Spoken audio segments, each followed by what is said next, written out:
Hello again, everyone, and welcome back to another Burlingame. It's a small-town podcast sponsored by the Burlingame Historical Society.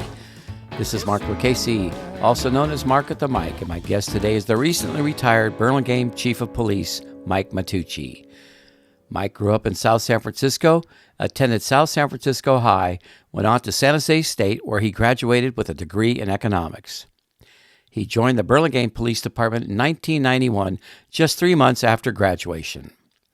Later on, Mike earned his master's from Cal State Long Beach in emergency management. He also attended the FBI National Academy for 3 months. During his almost 34 years on the force, Mike rose from patrolman in 1991 to the chief of police in 2018, recently retiring in December 2024.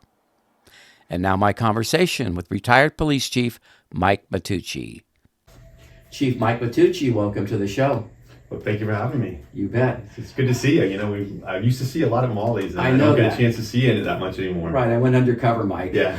I'm going to start this show with a few fun facts I found about you, if you don't mind. Yeah. You enjoyed the rom-com, or the ro-com, I guess they call it, ro-com, romance comedy movie 500 Days of Summer. You blast Taylor Swift. Interesting. You love some more brownies, and you have lived in Burlingame since 2010. You are single, no children. So, Mike, does that make you like San Mateo County's most eligible bachelor? No. Yeah, I do enjoy a nice romantic comedy or like a love story. That's definitely my movie of choice. I'm a Taylor fan. I went and actually saw her in 2023 at Levi's. Although I'm not a Kelsey fan. Right. So okay. Go Bills this weekend, please. Go Bills this weekend. I definitely have a sweet tooth. I'm known to make a special trip to Molly Stone's just to seek out that chocolate peanut butter indulgence, Mitchell's ice cream. That's great stuff. I'm not married with no kids, but I do have a girlfriend, so I don't know. I don't know how that. We will take you off the list of the most eligible. We don't want to start any problems on this show. Please take me off the list. Okay, so at the very beginning, I got everything right. You joined the force, 3 months after graduating from San Jose State? No, actually, it was a month after. Dude, you were in a hurry. Yeah, you got to take the job when you can get it. I bet. Back then, you definitely did. Yeah. It was very difficult back then. All right. We'll get to that in a minute. Yeah. Interesting. Well, Michael, what's the one thing about being a police chief that people might not know or expect? Yeah, so I think the one thing that people don't realize is that you don't know everything, and you weren't the best cop. You know, you might not have been the best patrol cop or the best sergeant or the best lieutenant. It's totally a different kind of job, and so you definitely need help. You definitely appreciate the people that work for you, everybody. You got to surround yourself with good people, and you can't be scared to, ask for help when you need it, and make sure that the people around you use them effectively. For example, I'm not great, with technology. I'm not a tech savvy guy, and the last decade or more, it's become very techy police work, and so I have people that we got body worn cameras. They had to institute that program, or all these, these gadgets, the phones and stuff. So, people think that because you're the chief, you were the best patrol cop ever. You are a know-it-all. Right. And it's not the case. It's not the case. Good answer. Thank you. Now we're going to just break to probably the most obvious question that you've probably been getting the last 3 or 4 or 5 weeks since you've retired. How's retirement? Yeah. So far so good. Yeah. You hear people say that you get so busy you don't know how you were able to work, and that is the case. But I got my private investigator's license before I retired, and so I started a little PI business. And so actually I've been just busy kind of getting that started. Sure. Getting my workplace up, and just getting that set. I got a couple of people hired me to do a couple things, so I've been busy. Actually, I'm a big golfer, and I haven't had a chance to golf yet since I retired, which is surprising. Yeah. My first scheduled golf match will be Saturday. Terrific. You think I'd have been golfed a dozen times by then? But yeah. So you love to play the golf. You like playing. Yeah. Good for you. Golf is Okay. like my all right. main hobby.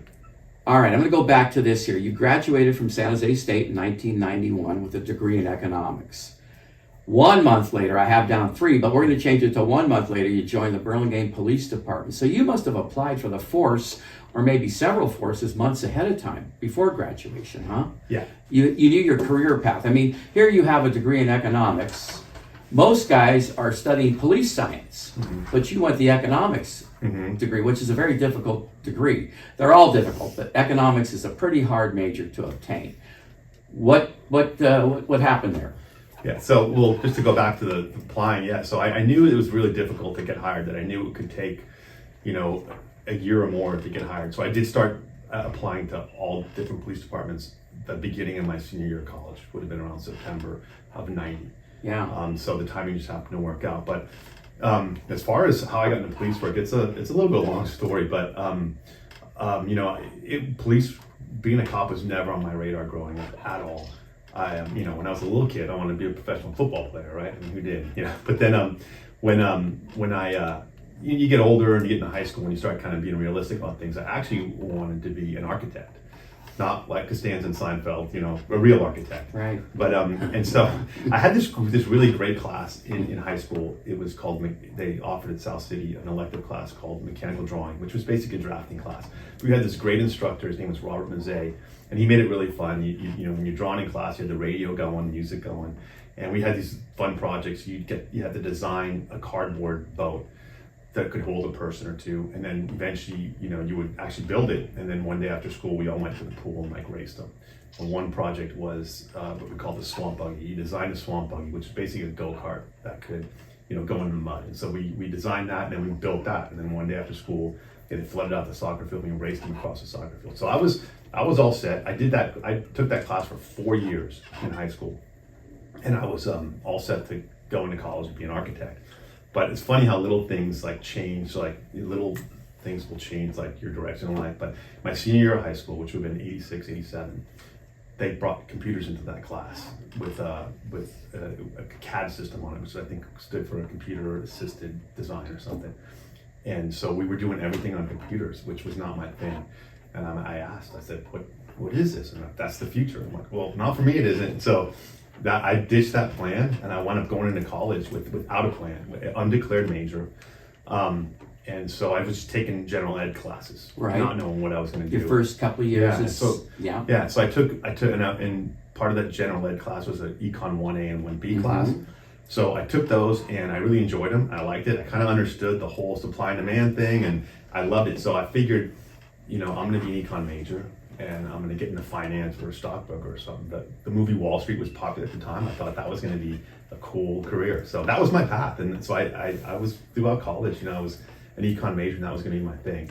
And what got me into police work was during college, I took a job at Sears in Hillsdale Mall doing loss prevention, retail security, undercover, security. And what that entailed was look at the cameras, looking for shoplifters, walking the floor, in plain clothes, looking for shoplifters, right, deterring employee theft. And so that was just my job for 4 years in college. But what I didn't realize is that everybody I worked with there, they wanted to be cops, and they were taking criminal justice classes at CSM, and they were working at Sears and just taking police tests. And as soon as they got hired, they left. And what happened is, I commuted to San Jose State, so I would go there, do my job, and come home. So I didn't have any really college life. I had no friends there. I didn't hang out there. My friends in college were the guys I worked with at Sears. So over the 3 or 4 years I worked at Sears, I also developed about a dozen friends that were all cops all over San Mateo County. And so those guys were really influential to me in making that decision. They came back, we were hanging out, they had a blast doing police work. And so 2-3 years into that job, I decided to shift again, even though I kept the economics degree. Of course. And just said, I think I'm going to try police work and give that a shot. And so that's kind of how it happened. How many departments did you apply to? About 4. All within the Bay Area here? So I did apply to Sunnyvale, but they're like a DPS, so they do police and fire. Okay. And so I really wasn't so I actually failed that test because I didn't know anything about fire.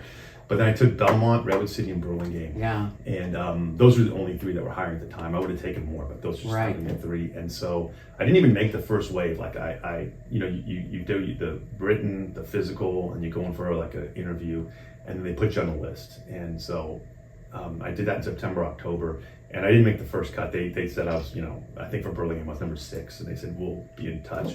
And so then it just kind of, they recontacted me after the first of the year in January of 91 and said, hey, we're up to you now on the list. But it was difficult to get hired. Like it would be like 100, 200 people for 2, 3, 4 positions. Oh, I bet. Yeah. So when they said you're next up, obviously they let you complete your graduation at San Jose State, right? And you just joined right after, huh? Yeah, that was one of the things that was important to me. So when they started the process in January, I said, hey, I'm going to graduate in May. You don't offer me the job in April and have me, give up all this huge, my 4 years of college for 1 month. So they were very cool about that and very nice. And so they knew that.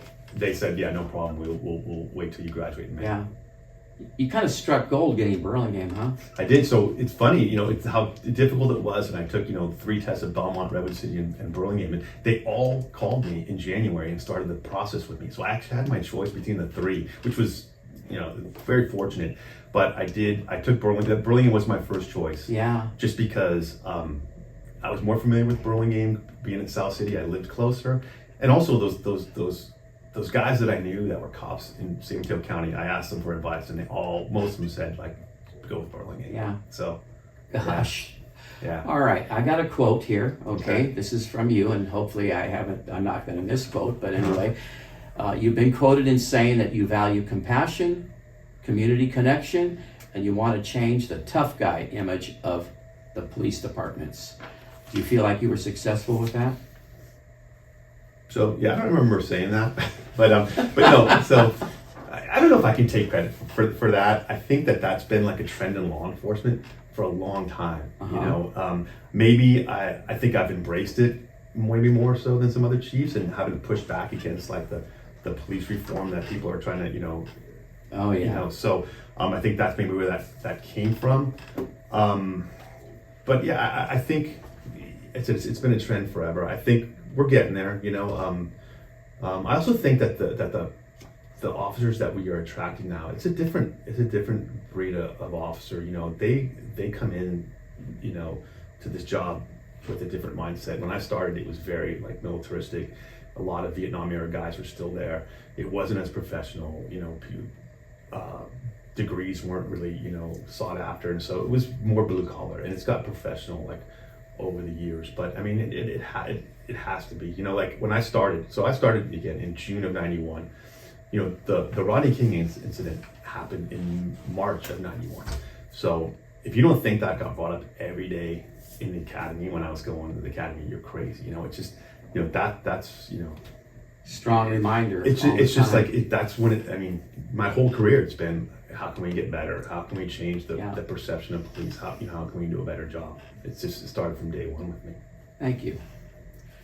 So what moments or challenges during your career stand out for you? I mean, some major challenges out there. I'm sure there's been plenty in 30-something years, but... There has, but you know what? This is a really easy question, because I think 2020 had to be the most challenging thing. That's a layup easy answer. A global pandemic coupled with the George Floyd thing. Right, where we had to board up all the windows. Yeah, I mean, I don't think anything in my career even comes close to like what we had to deal with that year. Yeah. I mean, just an unprecedented kind of global pandemic, and then like the biggest police reform push. We've had, things things that came up in my career. You had Columbine changed a lot of how we respond to active shooters, and 9/11 changed some things, and even the Michael Brown case, changed things, and social media. But 2020 is just unprecedented. That's 100% the biggest challenge I think that I faced, and any officer that was around. Yeah, faced. I totally agree. When you joined in 1991, and maybe I'm going to press your memory on this a little bit, how many officers were on the Burlingame Department at that time? So we had 48. 48. 48. Okay, now you just retired here in 2024. How many were on the force when you retired? 40. 40. So you lost 4. I guess, right? 8. 8, I'm sorry, I can't do the math anymore. 8, thank you, 48 down to 40, right. Were you trying to get the number back up, or is that just how the budget fell, or what? So the way it worked, so I said I started, we had 48, and in the late 90s, I was in 91, but in the late 90s, times were really good, tech was booming, and so we were okay to add 2 more officers, so we're gonna go to 50, we're getting ready to go to 50, and then all of a sudden, 2000 hit, the dot-com bubble burst, right after that, 9/11 hit, and our hotels took a hit, so we never got those 50. We were still at 48, and then that we took a hit there and lost some people, and then right behind that, the 2008 housing crisis hit, and we lost more people. So we actually got down when the dust settled in probably 2010. We were down to only 37 officers. Wow, went down that low. So it went from almost having 50 to 37, Yeah. and then over the last few years, we've gotten back 3 to get to 40. So Yeah. that's how it went from 48 to 40. Right. 48's a good number, 50's better. I mean, 100 would be great. Yeah. Yeah. As many, the more cops you have, the better. But you obviously have to be fiscally responsible. So, is 48 a little fiscally irresponsible? Maybe. Is 40 maybe a little too low? Maybe.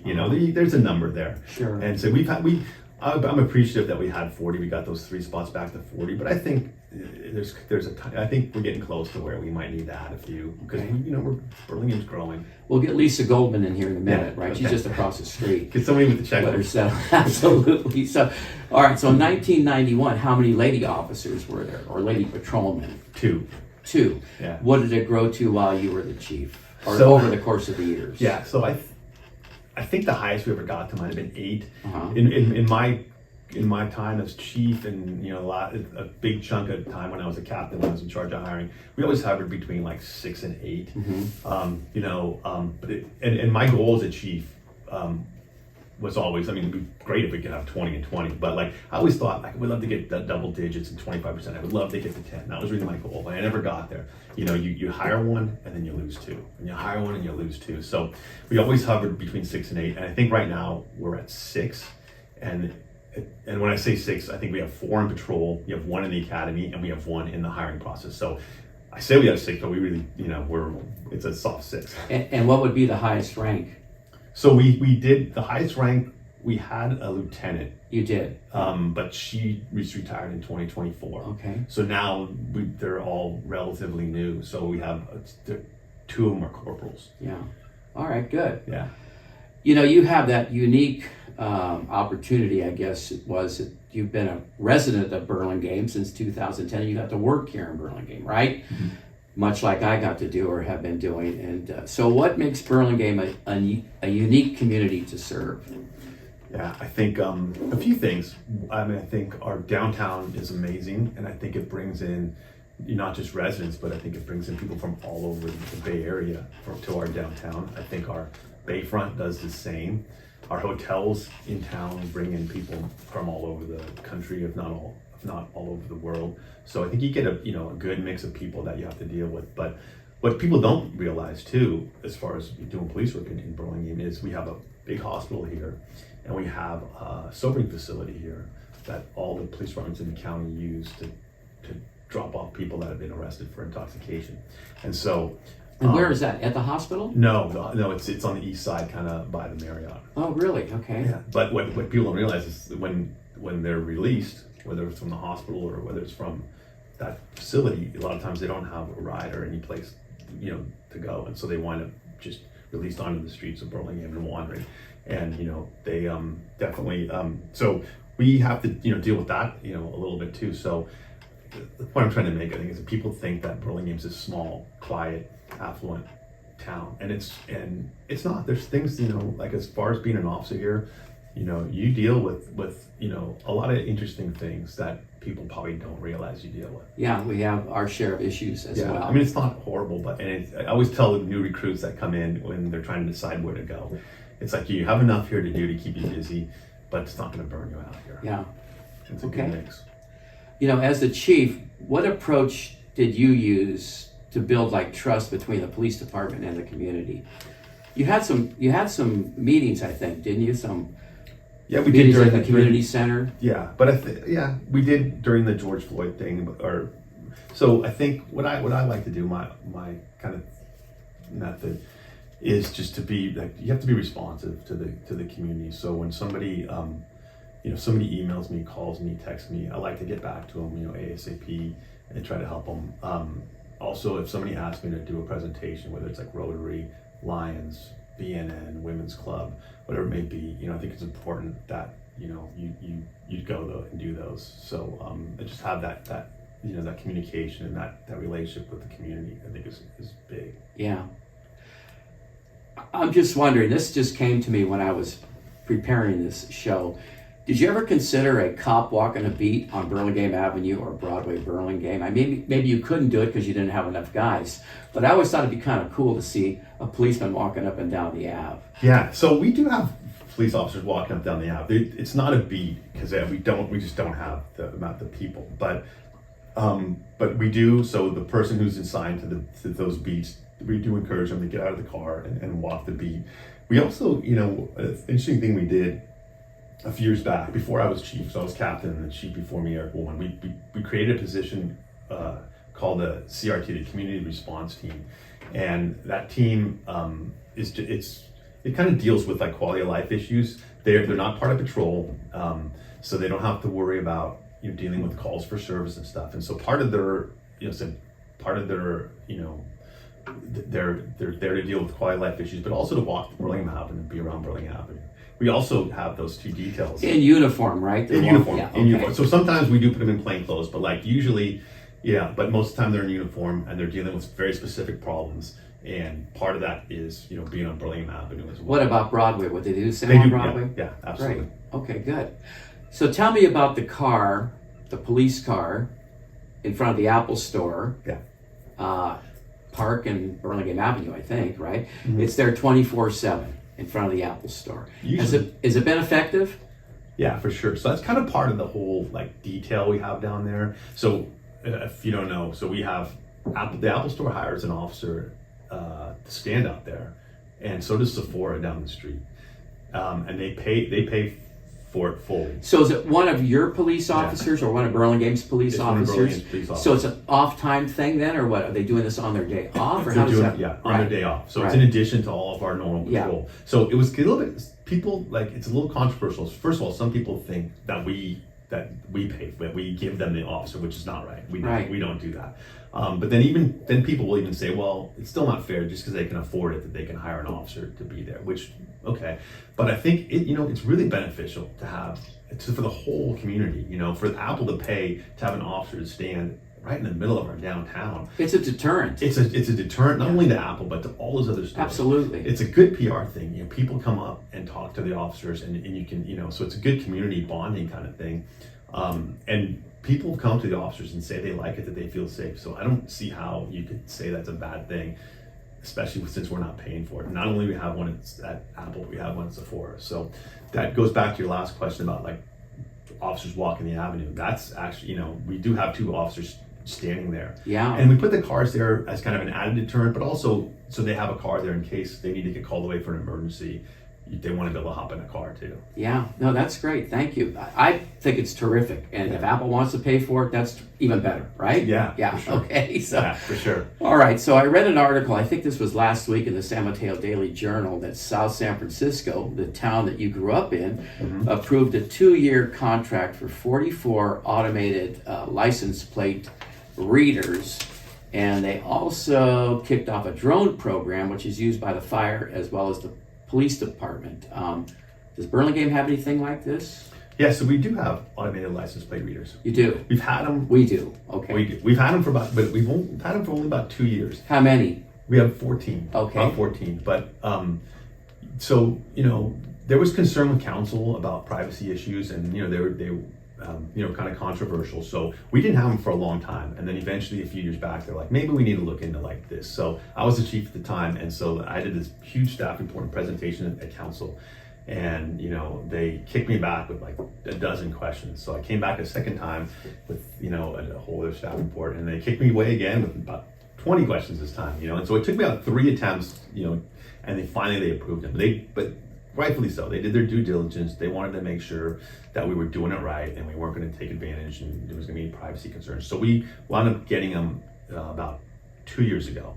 And, it's not like like the end all in stopping crime, but I will tell you right now, it absolutely helps. And I can give you a couple of some of the stories. The way they work is they work two ways.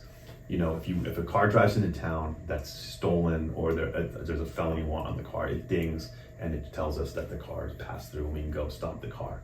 And the other way is like if we have a crime, in the neighborhood at 2 a.m, we can look at the ALPRs and see what license plates have gone through that area at that time. So we can use it after the fact as investigatory, or we can use it at the time, a car drives through town. So a couple times cars have driven through town. We usually get half a dozen a month of where they ping going into town. And so usually you pull them over and arrest them for a stolen car. But on a couple of occasions when we did pull those cars over, you look in the back seat and they got a Sawzall back there and gloves and headlamps. And they were coming into town to steal catalytic converters. Wow. So not only did we arrest a person and recover that car, but we probably saved 3 or 4 Burlingame residents their catalytic converter that night. So, and then we've solved a few big cases with the ALPRs. And we just had a case like a few months back where it was an attempted abduction of a lady at gunpoint. I think I remember that. And it was close by deal. here on Occidental. Exactly. Or something, right? Yeah. And we caught that with the license plate reader. They got a description of the car, a little partial plate, and so we ran it through all of our LPRs, and we got the car, and we got the guy. We caught him that night. LPR, license plate reader. Automated license plate reader. Yeah. Right. So they must, with 14. I mean, this is a fairly large city, square footage wise. 14. They have to be pretty strategically placed then, right? Yeah. And without disclosing where they are, can somebody see them, or are they pretty well hidden from the public, or what? I mean, you can see them, but there's so many cameras and things up on like light poles and stuff that, I mean, unless you knew what you were looking for, because every intersection that has traffic lights, they have these little camera things or little like sensors, and people think they're cameras, but they're not. So, but they're strategically placed. We at the police department, we got together and kind of figured out, but they're usually at like the main entrances and in a couple focal points in the middle of the city. So, and maybe someday we'll get some more. But they're working great. They're actually working great. That's great. Yeah. Oh boy. Okay, so what lessons have you learned about leadership and service from your career? Yeah. So, great question. I think if you ask every chief in the county, you'll probably get like a different answer from all of them. But if you're looking inward, I mean, the way I like to lead, if you're looking inward at the department, what I've learned or what has worked for me is to lead by example. And you gotta walk the walk, you just talk the talk. And I think what that means is like you never ask somebody at the PD to do something that you wouldn't do yourself or that you haven't done yourself. And it worked out well for me because I actually I did my whole career there, so people saw me as a cop and as a sergeant. Right. But so it's got to be difficult for maybe a chief coming from a different agency to come in, that they don't know like their history. But for me, it was easy. But you got to lead by example, and a good example of that too is during the pandemic. I came into work every day. I never worked from home, even though I could have. Never missed a day. And you can't ask your officers to go out there during this pandemic and like deal with the citizens, put themselves at risk. And even our dispatchers and our front office clerks and parking officers, they all had to come in. And I couldn't just sit at home, in my safety, in my home behind my computer. So I came in every day, made sure everybody knew I came in every day. And that's, and then outwardly looking as far as, the community, you got to be responsive. If a citizen or resident emails me or calls me or the city manager or city council, you gotta respond immediately. You just gotta be there for them. So that's what I've learned. You hang your hat on that. That's response, being attentive. I mean, you can ask other chiefs that give you different, maybe bigger like reasons, but the little things like that for me, I think was what I think helped me. So as you progressed through the ranks, patrolman, sergeant, captain, chief, right? What's the best piece of advice you've received along the way? So I think the best piece of advice I think I received was when I made sergeant. I was going for sergeant. I made sergeant, and the sergeant at the time, the name of Pete Tokarski, who's also like a local guy here. He told me, I don't know if this is advice because he never gave me an answer, but he said, he goes, doing the job is easy. It's super easy, to be a sergeant, or it's like you go to call, you know what to do. You have your checklist of things you're going to do. It's all easy. The hardest part is dealing with like the person, the people, the personnel, like and the complaints, the morale issues, all this stuff. That's where you make your bones as a supervisor, because the job itself, people get so into like becoming an expert at the job, but that's the easy part. He says dealing with the personalities, dealing with the people and their issues is what is the tough part. He never gave me an answer on how to do that. Right. So I don't know if that's advice, but that was something that resonated with me. How many sergeants does Burlingame have? Just one or two, or do we have 6? 6 sergeants. And how many lieutenants? 2. Our lieutenants, and we have captains as well. So we have a chief, a captain, 2 lieutenants, and then 6 sergeants, and then we also have 6 corporals that kind of mirror the sergeants as like a kind of Okay. So, what advice would you give to the next generation of law enforcement officers? The guys coming up, what kind of advice would you give to them? I would tell them to, like, I wish somebody gave me this advice when I was younger, but just to live in the moment, like you just enjoy like what you're doing, enjoy the job you're doing, because it goes by quick, obviously. But some of these people get so caught up in the next job, being a sergeant, being a lieutenant, that they lose sight of like, what they're doing. So if you can just go out there and enjoy what you're doing and do it well, it will all work out for you. Don't be in such a hurry to advance through the ranks. And I think that derails a lot of people, because they stop doing the job and they start trying to position themselves for advancement. They lose sight of what it's all about. Yeah. Is there much turnover? In other words, not everybody can work and live in Burlingame. Not every officer can work and live in Burlingame, right? Right. So they're probably always looking, it's expensive here. So even though the pay is good or reasonably good, right? They look to move to a place that they can afford. Did you run into a lot of that? That's the biggest issue that we have going right now is retention. People are leaving. We lost 4 officers to Rockland in the last year or 2. Yeah. We lost an officer to out of state. That's the biggest. That's the biggest thing for sure. So we do have a lot of turnover right now. Besides yourself, how many other police officers live in Burlingame? Would you have any idea? Maybe one other. One or two other. Yeah. That's I don't know the answer to I'm that. sure if I asked the fire chief, he would say, and I know he has 0. 3. Correct, right. Yeah. Because I would bump into a lot of the guys at the store, and all of them lived elsewhere. Yeah. I mean, we do have a lot that live in San Mateo County, right? I mean, which is good, but yeah. But we have a few that actually do live up in like Sacramento area, but that they commute. We got a sleeping quarters now in our department, so a lot of officers, and we work these 12-hour shifts, so we kind of we have a lot. I was just going to ask that. So tell me, what is the shift? Is it 4 12s or something like that? So it's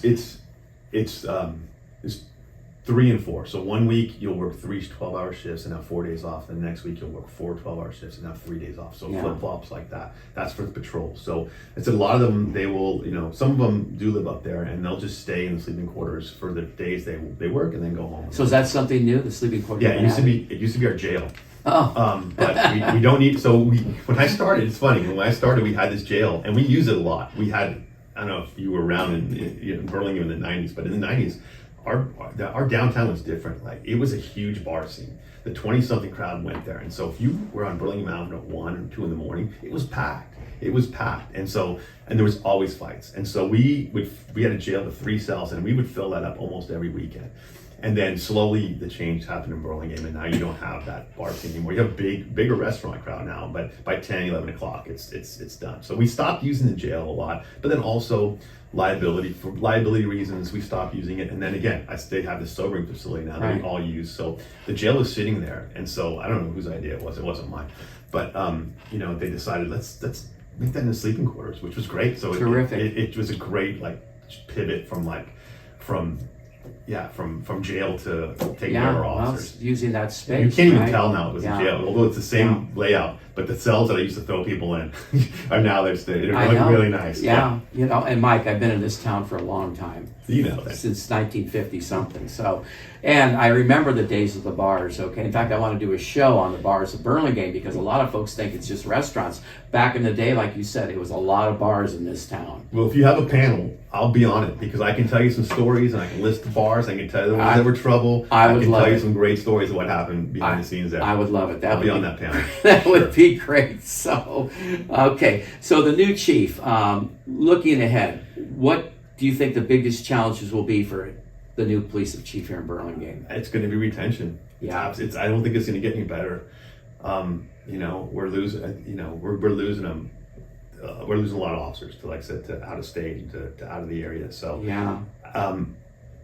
You know, and if I looking back at supervisory schools I went to 20 years ago, it was the same. They're talking about it then. I just think it's getting progressively like worse and worse and worse. But so I'm not sure what's going to happen. Yeah. But it's retention. It's 100% going to be retention. It's like I think anybody in this area, no matter what you're doing, if it's police or running a grocery store or whatever, it's retaining your employees because they just can't afford to live here.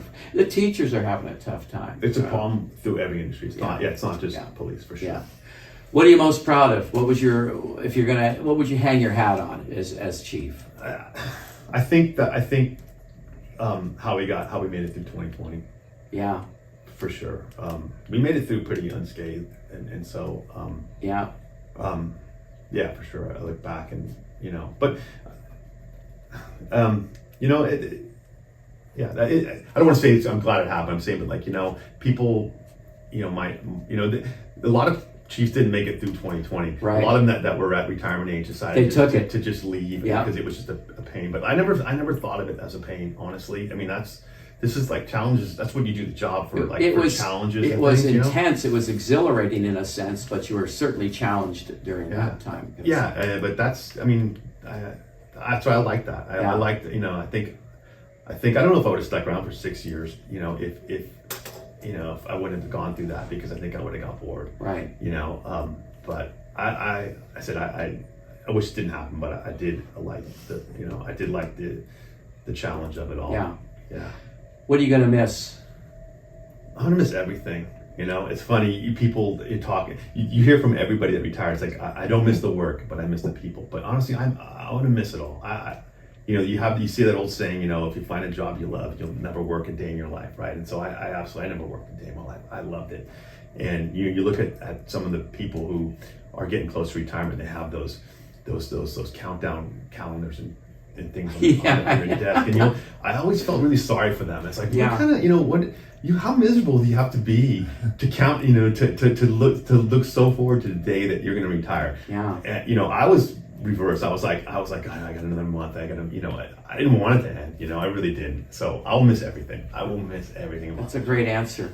That's a guy that loves his job. That's passion, man. Absolutely. That's passion. My dad worked till he was in his 80s. He's still working. He's 80.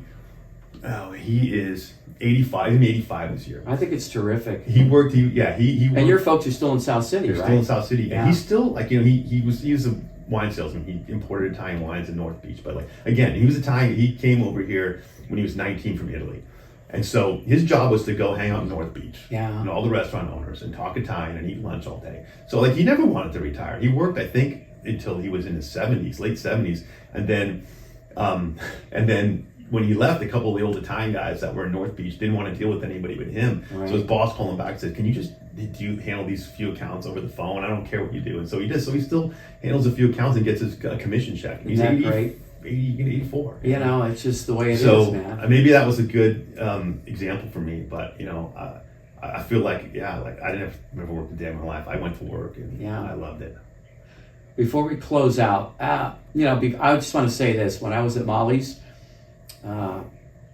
being a store on El Camino, you get a lot of things happening out there, a lot of transits coming and going, right? And not that we had a lot of issues, but when we had issues, you guys were very responsive, man. Just terrific. We always felt comfortable, and I think it was always great when you guys came in for lunch or whatever. Mm-hmm. It was just a nice feeling to have an officer in the store always very friendly and very cordial. So I always appreciated the very quick response we got too. And I think that's a theme of was responsiveness. Yeah. That's my theme. And it worked well. Yeah. So before we close out, any shout outs to family, friends, colleagues? Yeah, it is close to my retirement, but like I want to thank my family for all the support they gave me throughout the years. Police work was definitely not their choice for me, but I think in retrospect, I think they love it more. They love it more than I do. I think the fact that their son was like police chief, and all my coworkers at the city of Burlingame, the department heads, we had a really good group. That's one thing I missed too. Like our department head group was super close, super helpful. You could pick up the phone and call any of them. And then, but last but not least, and most importantly, is like the people I work with at the PD. Like I mentioned, as police chief doesn't know everything. I leaned on them so much. They don't even realize how much. And I think that's great. Yeah, and so thank you to all of them, because they really they made it super easy and super fun for me. Yeah. So, maybe if I didn't have such a great support system, I would have been counting the days. Have that calendar. Yeah, right? I would have had checking that off. calendar Yeah, for sure. Chief Mike Matteucci, thanks so much for being here today. No problem. I appreciate it. I'd like to thank recently retired Police Chief Mike Matteucci for being my guest today on Burlingame. It's a small town podcast sponsored by the Burlingame Historical Society. In addition, I'd also like to thank Mike for his 34 years of service to Burlingame. Thanks to my Minister of Podcasts, Mike Nagler, my Director of Marketing, Adrian Lucchese, produced by Shelby Lucchese, video by the great Ray Tyler, and original music by Bray. You can hear more of Bray at braymusic.com. This podcast was recorded on Thursday, January 23rd, 2025 at the Burlingame Public Library. The Burlingame Historical Society copyrights this program, and no part can be copied and played without the written consent of the Burlingame Historical Society. Before I close out, be sure to watch for my next episode with Linda Fushi Townsend, one of San Carlos's leading citizens. So until next time, everyone, see you around Burlingame. It's a small town.